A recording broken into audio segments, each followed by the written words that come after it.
I'm a former IRS agent and teaching instructor. Welcome to my YouTube station. I was a former revenue officer. I've worked thousands of cases. I have been doing this for 51 years. I am a national expert.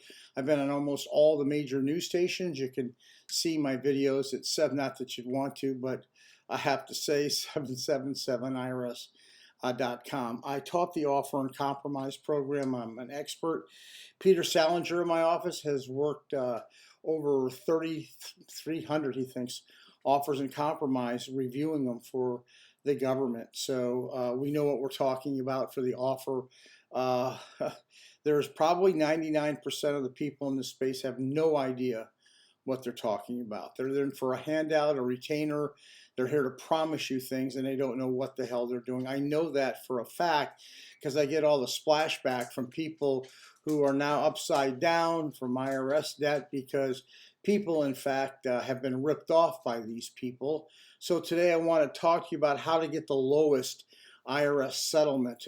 You have to know this. The lowest IRS settlement is really important to understand how that's arrived. First of all, the offer and compromise is a program the government puts out with rules.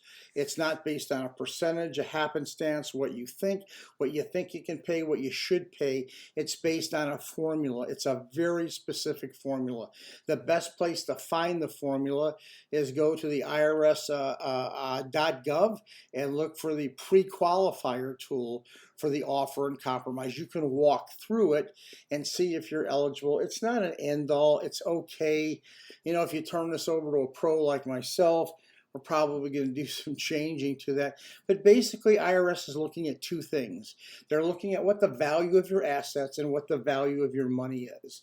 So the IRS wants to know what if you could sell everything, how much do you have? What's your equity? They want that. They're not going to settle for any less. Also, they're going to say, hey, this is how much money you make a month.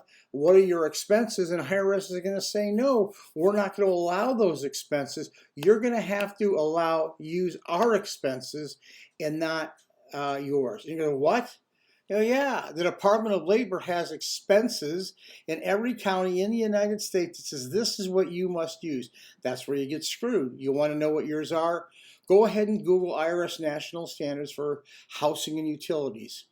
You'll populate, you'll go ahead, populate that. After housing, utilities, food and clothing. After you populate that, IRS National Standards for car payments, IRS National Standards for car expenses. IRS is going to bump your expenses out of the way and they're going to put theirs in. So there is a very, very specific formula. Once you know that, you got to know what is the timing for the offer. If you're starting to make more money, you're not going to want to file the offer. You'll want to file the offer when you're doing the very worst.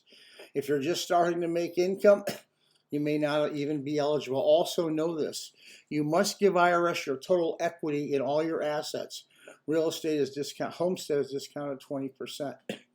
So you cannot give IRS any less than what you have. So if you have $100,000 worth of assets, IRS isn't going to take any less. So to get the lowest offer, you must know the formula.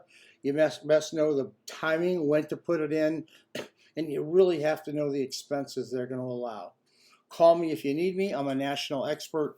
Thank you for the referrals. If you call me, I answer the phone. If you email me, I email you back. Thank you for the subscription.